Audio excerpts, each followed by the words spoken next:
All right, everyone. Welcome back to another episode of The Odd Tandem. Today, we have one of the best directors sportifs, at least I've ever been around, and I think Jens would back me up, Mr. Kim Andersen. Kim, welcome to the show. Thank you. It's a pleasure. Well, listen, we understand that you do not like doing podcasts, but we're here to change your mind. You know, like you taught us a lot of things, racing-wise, becoming older men, fathers, husbands. So we're gonna just tiptoe through this, and we're gonna hopefully have you smile a couple times. What do you say? That's okay. We go for it. Alrighty, Kim, to start off easy, we got 4 so-called quick-fire questions. I give you 2 options, you pick one of them, okay? It's easy peasy. Okay, let's start. Old school map to unfold or modern GPS navigation?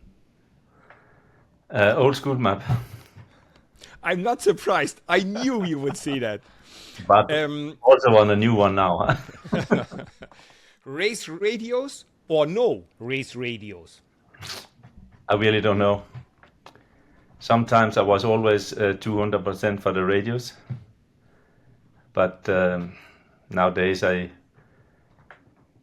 think we need them for the safety, but yeah.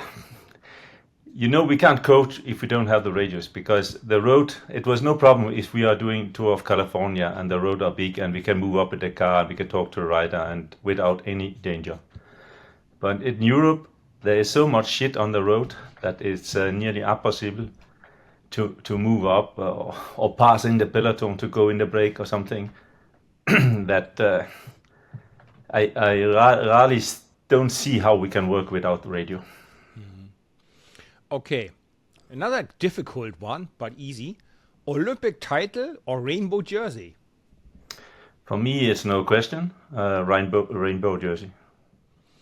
And last question, what do you prefer, a dominant classics campaign or winning a grand tour? Winning a grand tour. There you go. There you go. The man, not the myth, Kim Andersen. Kim, you know, you were at the Tour de France this year, and you know we have a little break now with the Olympics going on.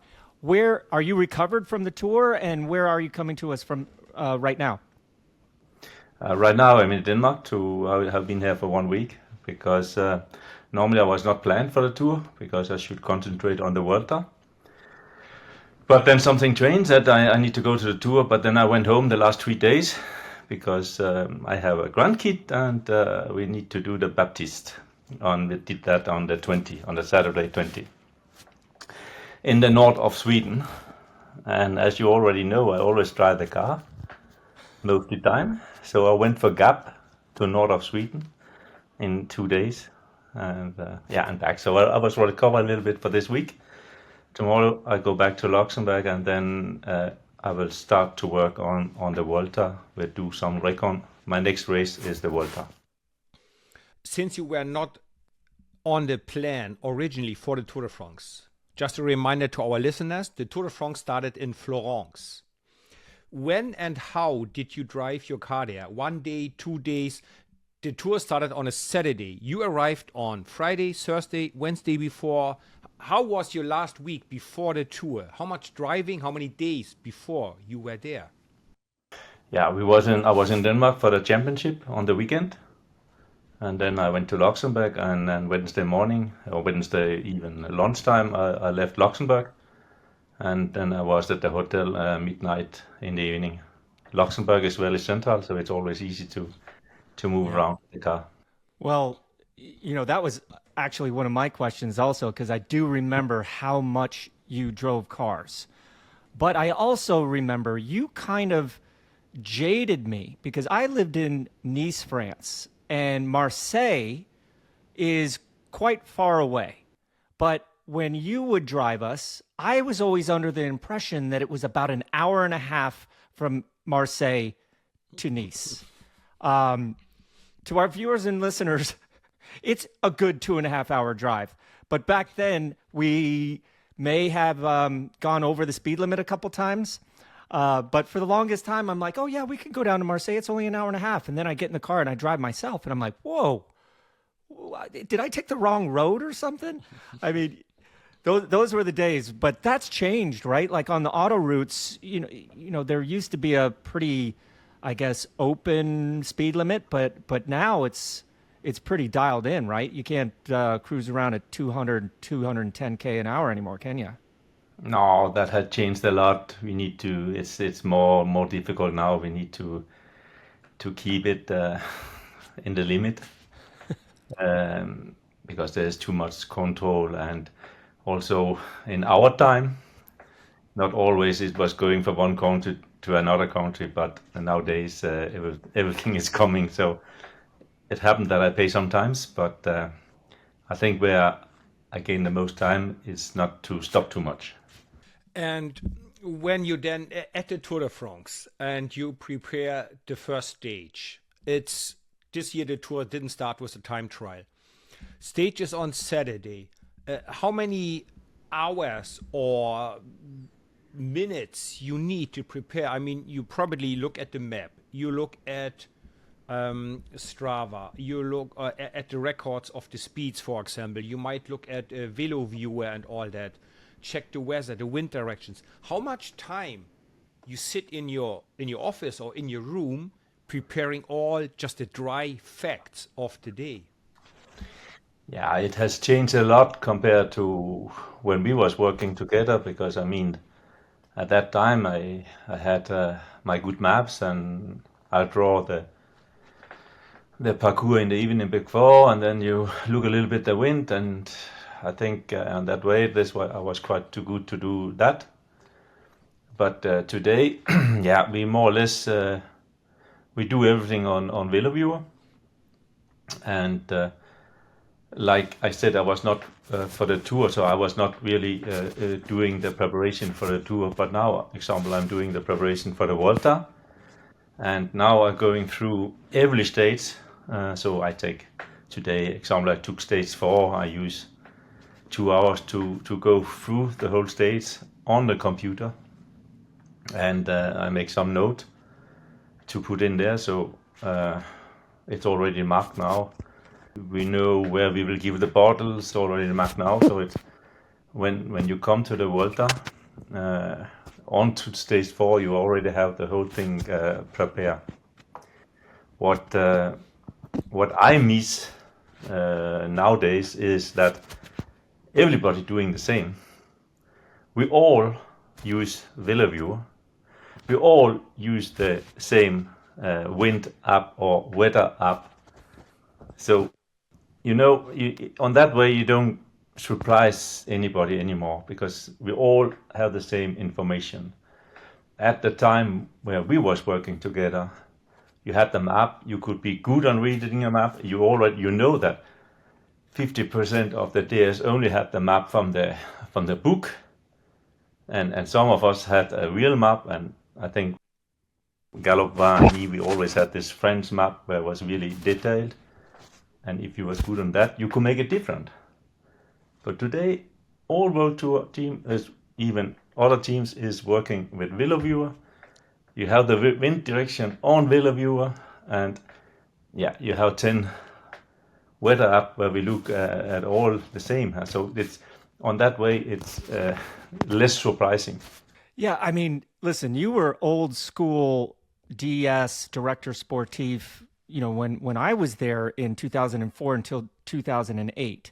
And I know the sport has changed a lot, but what bit of technology, because I get the impression that you kind of do it the way that you do it because that's the way that's worked for you. And I remember you with the maps, but what part of technology has changed over the last couple of years that you actually enjoy using?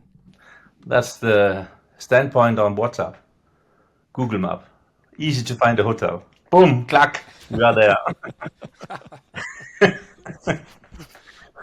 And in with the Google Map, when you organize the time to go to the start, you just put the point in and you see how much time you need. This thing make it a lot easier to organize when you need to leave the hotel, and And I don't know how we did that at our time. I really don't know how we find the hotel and everything without losing too much time.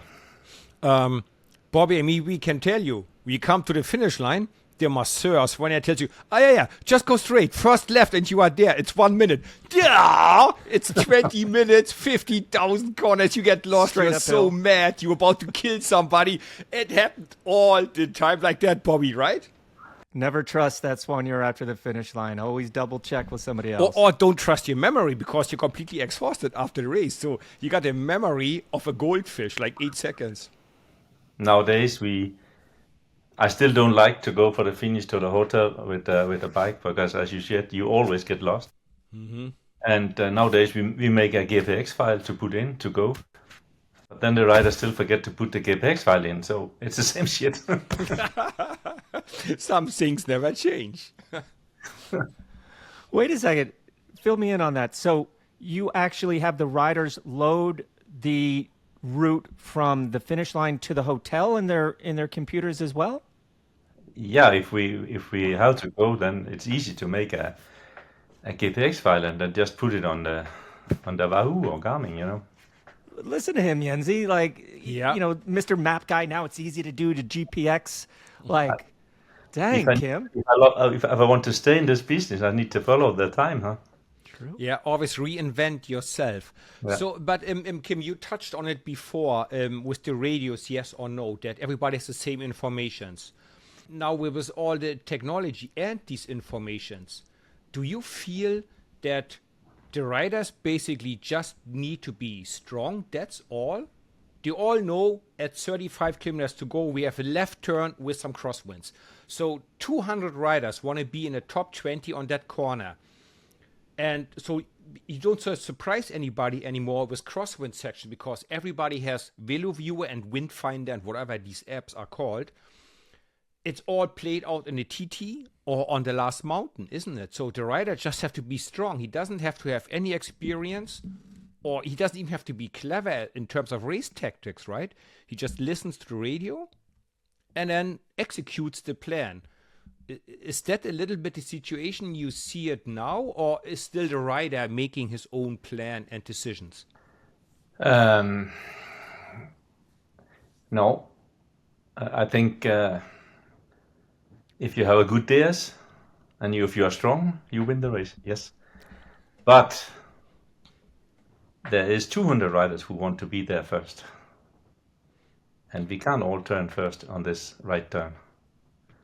And there are still people who sit and sleep, or riders who sit and sleep and don't think, it's not so much. And also the opposite way, we are making stress a lot of time for nothing. Because every team has a car in front of the race.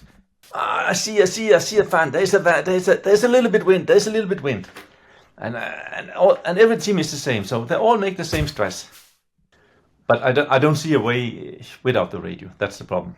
Yep, same for me. For the security to give informations, there's a motorbike crashed in the front. Yes. There's an oil trace on the road. Yes, I know. I'm with you. I'm with you. But like I said before, Kim, you know, you were my favorite DS, and I have a few reasons for that. But I will ask you first, what do you think makes you a favorite DS of the riders, or at least of mine, and I'm sure Yenzi as well? What strengths do you possess that have allowed you to have such longevity in this sport and so much respect from the riders that you've worked with? I think I still have it also for the new generation of rider who likes to ride with me in the races. So something I have, but I don't know. Yeah, I try to think a little bit as rider, but okay, now it's many years ago that I was a rider, but still I have I don't know. I just I think I'm quite reasonable. But example, we had this crash in Pays Basque this year, Yeah. and we're passing the crash, and then we get stopped, and And yeah, we didn't know if the race keep going or not keep going, or and a guy like Dao, he said to me after the race, I never had one who was so calm as you with this situation. I think this may be some things like this.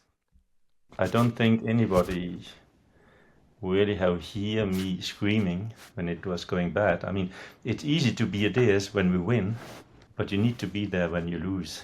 That's where you show that you are a good director. That's when you help the guys who is down to go up.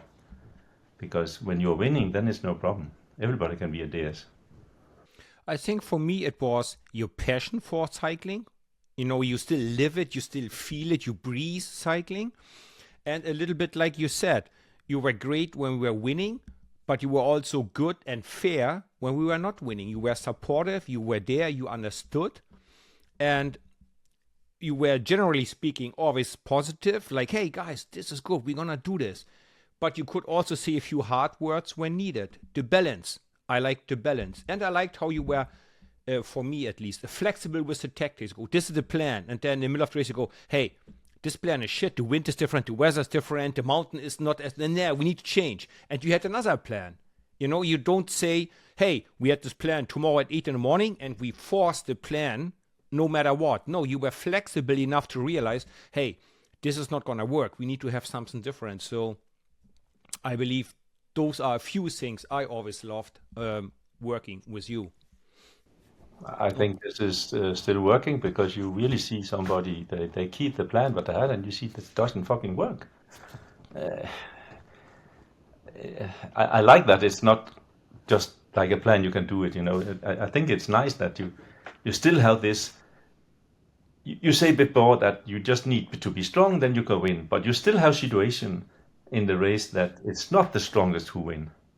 And I still think that it's a very beautiful thing on bike sport, on bike racing, that you still can have a break, and normally it should not work, but it still worked. Like example, like you in your time, this still happened. It happened less, but it still happened.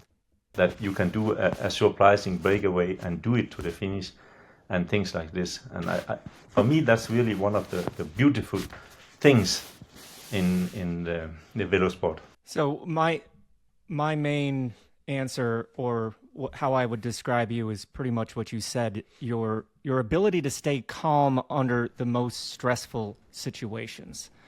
But, you know, every once in a while it just goes sideways, right?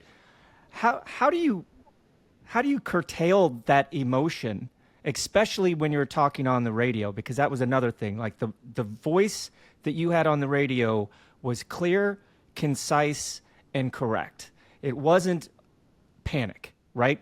And it wasn't over talk. There was some DSs that seemed to speak way too much, and you know, sometimes you would just take the earpiece out. But how do you do that? I mean, you've been behind some of the best riders in the world under the most stressful situations, and yeah, I just always wondered how you deal with that and keep that calm demeanor. I don't know. I just I really think I still have the patience still after 28 years as DS, and I just stay me. I can't tell you, Bobby. Well, I do remember one time I had just retired. I took a role as a race coach, I think, and I jumped in the car with you behind Fabian Cancellara. And I was screaming, putting my head in my hands, hiding my face, because, you know, Fabian taking some of those turns, it was like, wait a second, this is too much on the limit here. And I remember you calmly turned, looked at me, and said, Bobby, you were very similar. You took the same risks. And I was just like, okay, I guess it is a little bit different looking from the side. But yeah, having your voice in my ear when I did time trials, very, very calm and collected, and that just really translated over to the confidence of the riders. So it, it it's your gift, but that age difference is getting bigger and bigger, right? Like, we've had some kids on our podcast that are 30 some odd years younger than us. Is there anything that really bugs you with these new generation of riders that you have to like pull them aside and say, hey, listen, this isn't going to work with me?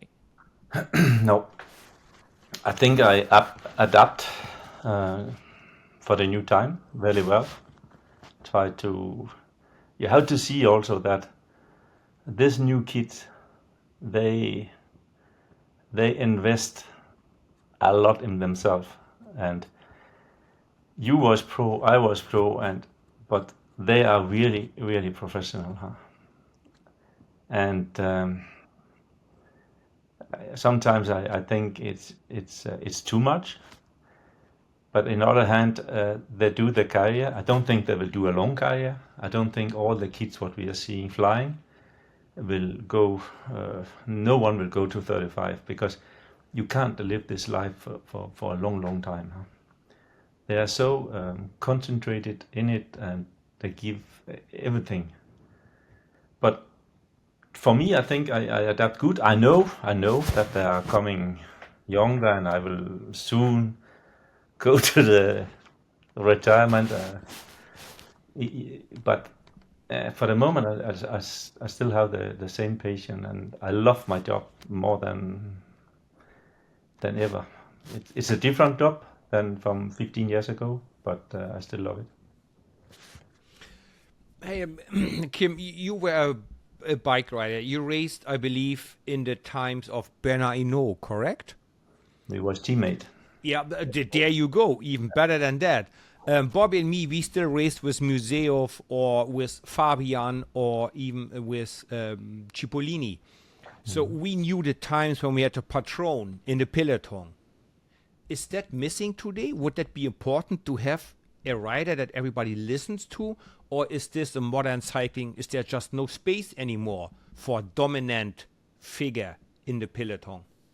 I think there's no space because everybody is so good and everybody give all. Everybody, the level is so good all over that there is no space for a patron. Yeah, we've talked to quite a few young riders, and they've kind of said, yeah, it would be kind of nice to have somebody like that.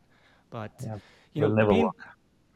being part of the Lidl-Trek team, you guys have a men's team, a women's team, and I'm sure you always have your eye open for new talent. So you've been around a long time. You've worked with some of the best riders ever. What gets your attention when you see a new or young rider? What is it? Is it the pedal stroke? What is it? Personally, we don't scout. Michael Iresa is our scouting guide and leading the young team, huh? Where my son also is a director in, and so we of course see them. But my situation now is just I work with I get. Luca do the team, and I get working with the rider what we have. Of course, just for the moment, I have a rider or two rider where I'm very close, where I'm the most. That's of course Mats Petersen and Skelmose. And what is it? What make a connection? I don't know. We did to start some race. Okay, we are the same nationality, but I think I was there when they come to the team, and in a way we build up something good, and especially with Skelmose because Mats he doing the classic where I'm not loving too much, but Skelmose is doing more the races what I really like. So we have really built up a good relationship, and like I had with Frank and Andy. This is the same what I have now with Skelmose and Mats also in the races where we are together and in planning and so on. But I can't tell you. It's a connection what's coming natural. And now that you actually just mentioned Skelmose and Mats Pedersen, the Olympics are just around the corner. How do you think? What are the chances for the Danish team? And what are the chances? Who's your favorite there? Mats Pedersen. It's a long and hard race. It's hilly at the end. It's gonna be hot as crazy, and it's there's a little bit of uphill up to the Sacré-Cœur. You still stick with Mats. I mean, he's a legend, absolutely, but it's some tough climbing in the end, no? It's tough for everybody. Well, that's for sure, and it's super long. Yeah, I know. I tell you, if he didn't crash in the tour, he will have smashed everybody in this tour. He was in the best level of his life, and that was a pain in the ass for us that he was in this crash and need to stop. But it didn't really make sense to keep going,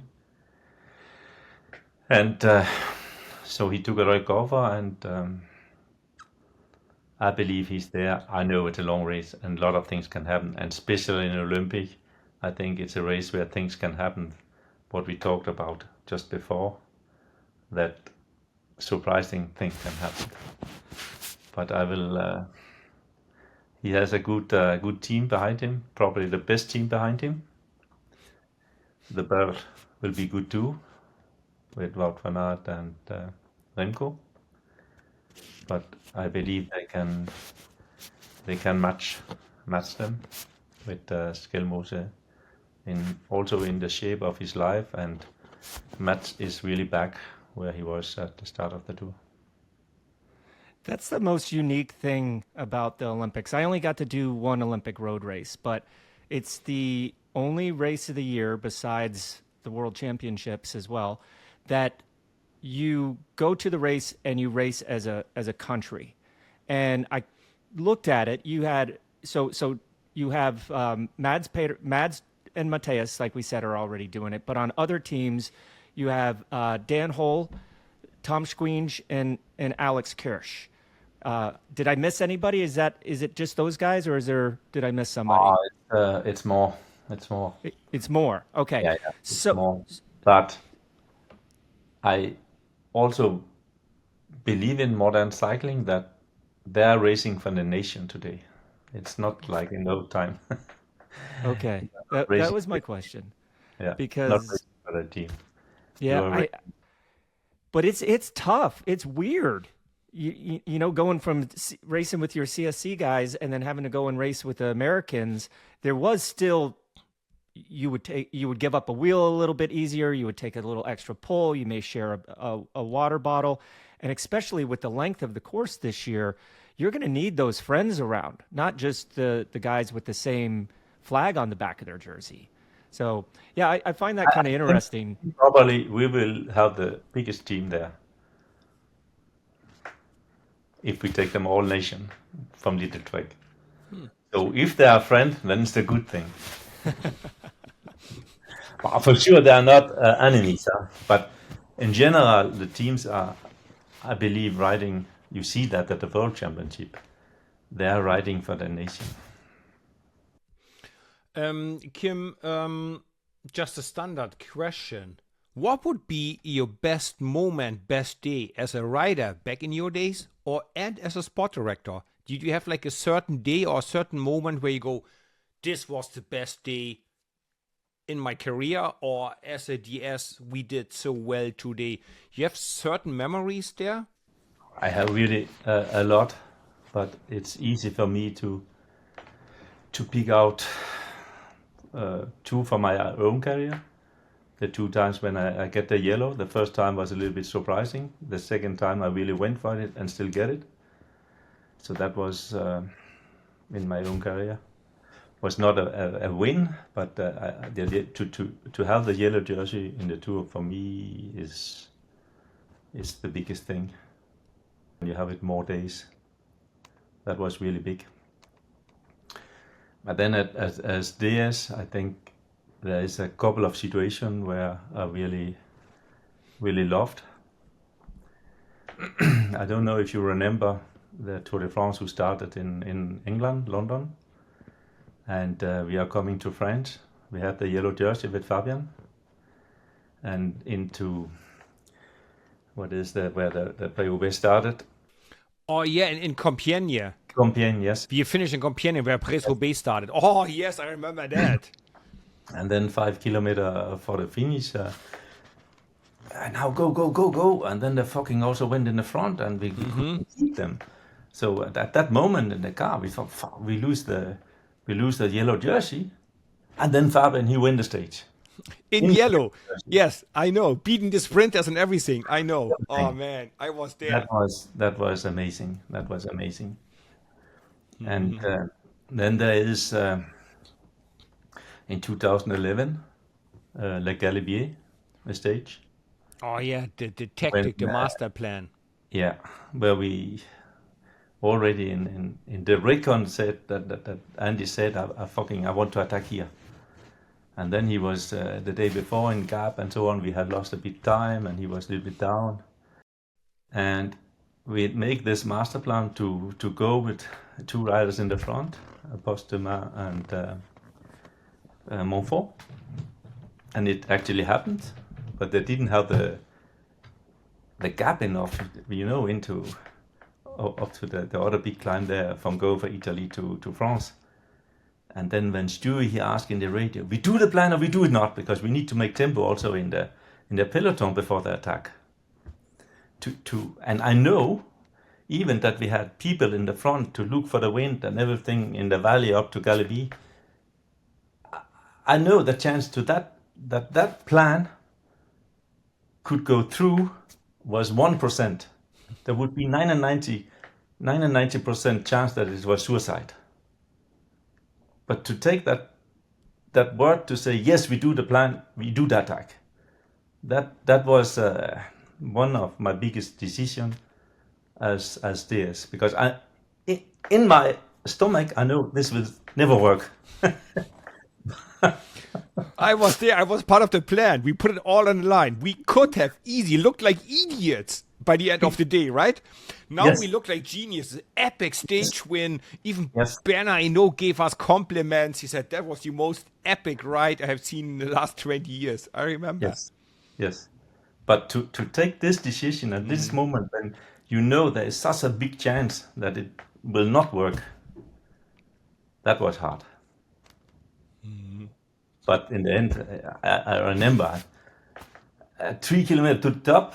I think Andy has so much advance that he could win the tour, and I really had tears in the eyes. But yeah, okay, then he lose a little bit too much in the last kilometer actually, and that was not enough for the chrono. But that was a master plan. Yeah. And everybody was good. All 9 riders lived up to the plan.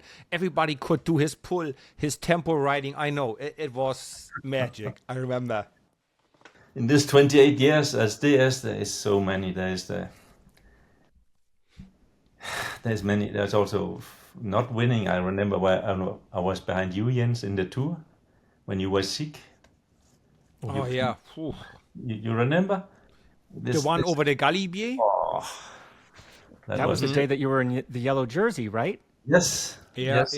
And he was so sick, and he finished just in the limit. I had no power at all. Yeah. No. I mean, this is also a part of it, huh? Yeah. It's not only the sixes. We have seen Frank Schleck crashing in Pays Basque. Oh, I was there as well. I remember. Oh, the poor man. He goes, where are we? What race is this? We're like, oh, this is not good. This is not good. Not good. Oh, I remember. Phew. Yeah, I realized very early on that it takes a very special person to be an effective director sportif, because you can't wear your emotions on your sleeves, and you have to deal with the good and you have to deal with the bad. But that's what I kind of want to talk to you about the team Lidl-Trek this year.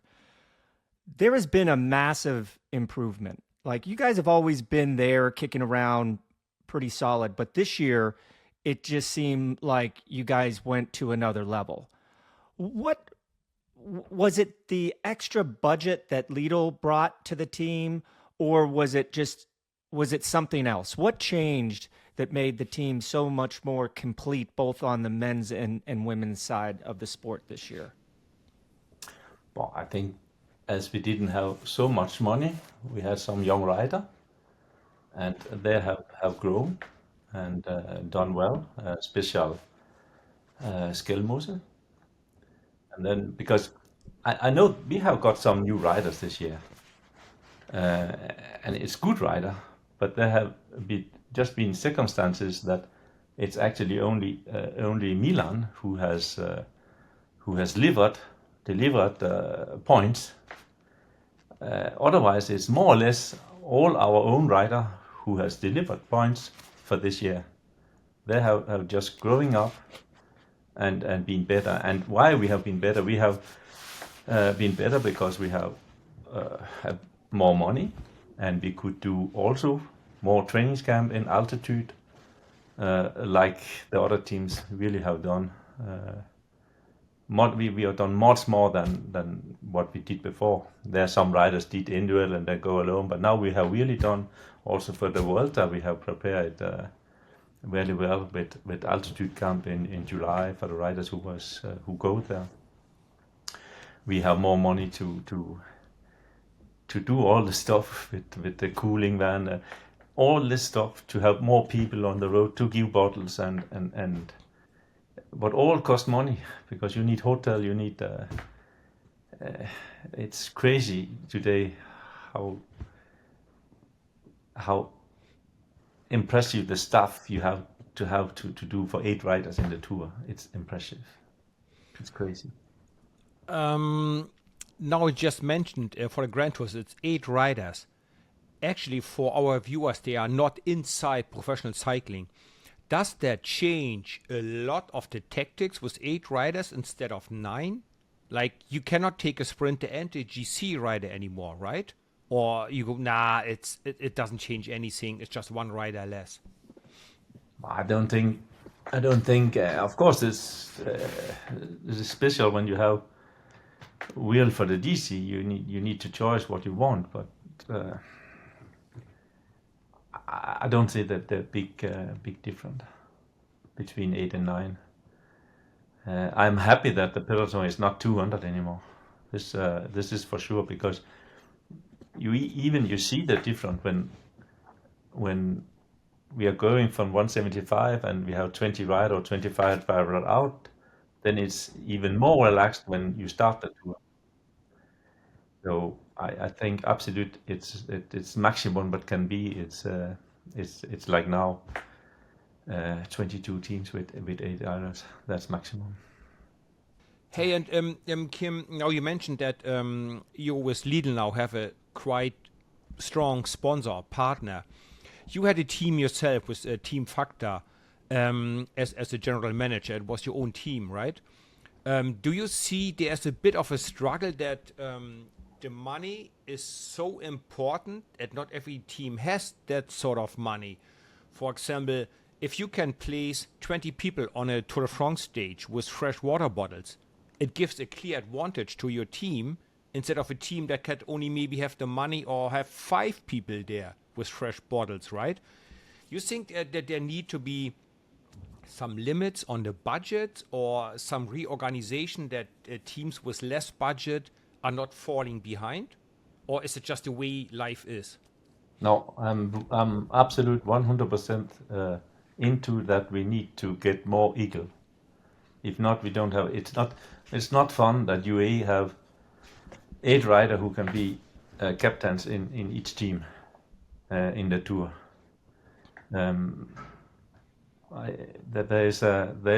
For me there is some couple of things we need to work on in the velosport, and one of them, I don't know. Of course, it's difficult to say how many people you can have because then you can just have somebody else and so on. But I think that the teams they should have a max what they can use on the rider. It doesn't mean that one rider he cannot have 6 million. It's not about that. But if you use 6 per one, then you have less for the rest. I don't know where because it depends now.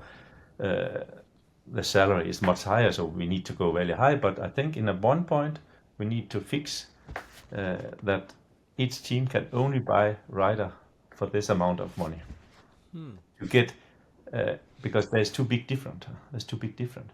A salary cap is what you're Salary cap, saying. yes, but not for not the- not on indoor rider.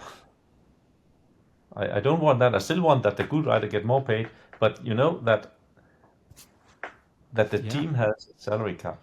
For example, to explain it really simple, Team UAE, just the 8 riders at the tour, the salaries of these 8 riders, we look at 12 million, 13 million euros maybe.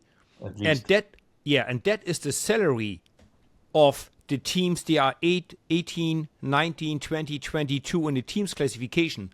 Yes. So 8 riders of Team UAE represent the entire budget for an entire team which has less strong sponsors. And that's where I believe we struggle with finding equal chances for everyone, right? Yeah, I believe. I want to ask a little bit more in detail about the upcoming Vuelta, because you're obviously putting a lot of time into that. You're studying the stages. So does that mean that both Matthias and Mads Pedersen are going to the Vuelta? No, when we have seen the original plan was that, yes, but it's too hard, the Vuelta. There is nearly no sprint. There's 1 or 2 real sprint. So and he wants to win races. He's not there just for pulling. So he goes to other races. But now I don't know when this year is coming out, because I don't know how much I can say. Next Friday, not this Friday, but next Friday. Okay, then we are close to the Vuelta. Well, it's okay. We don't want you to get in trouble, Kim. Just say you will bring a good team. But we will go all in for Matthias Skelmos, and we have built a team around him. But we will also have Tao there. He's on the way back, and we want to. So he will be just the second co-captain. But we will really go for it. But I think it's a very interesting Vuelta where there will be many stages with 2 races in one. There will be many days where the break will go for the stage victory, and behind there will be a fight for the DC. And you're right, Kim. Even on the webpage of La Vuelta, they say, yeah, we have 1 sprint day. Yeah. Even the organizer officially says, yes, we believe there's 1 sprint finish. There might be another 1 or 2, but maybe. Yeah. So, I don't think really there will be many sprinters going for that. But the breakaway stages, there's a lot of them. That's what I saw on the webpage as well. Yeah. So I think it's be very interesting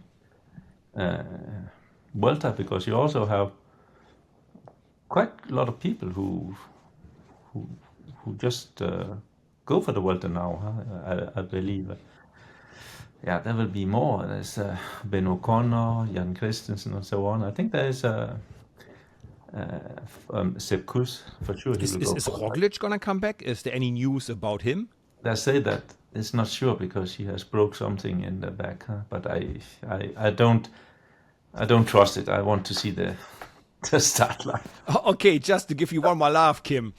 Do you think there's a chance Pogacar is going to show up to win all 3 Grand Tours? No. Okay, good. Okay. I don't think so. I think he could do it, but it doesn't matter how he see it after. Then he will be dead for 2 years, and they don't want that. I'm sorry, I mean, I know Sepp Kuss and so on, but he has not at all been like last year. Even, okay, I know he has been sick and so on, but I think when you have been so many years in, for me, that was clear. It was impossible with 3 Grand Tours to have a year again like this next year. Maybe that now saved him a bit, that he didn't do the tour, could recover and have a good training and be ready for the Vuelta.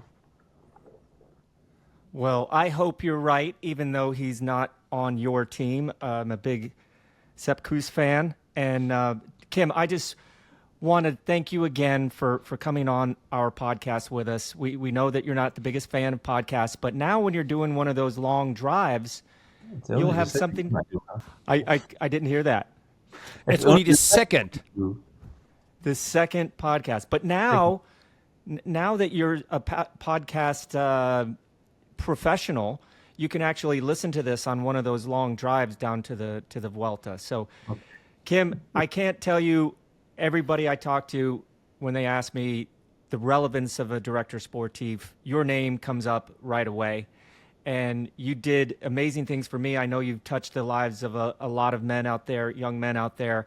Just wanted to thank you again for everything that you did, sacrificing your spare time for us. So thank you again for coming on to the Odd Tandem, and good luck to you and Lidl-Trek for the rest of the year. For you too, I will always do it, huh? No problem. Please keep dropping your questions for us in the comments, and check our description below to find us on social media and Patreon to support the channel.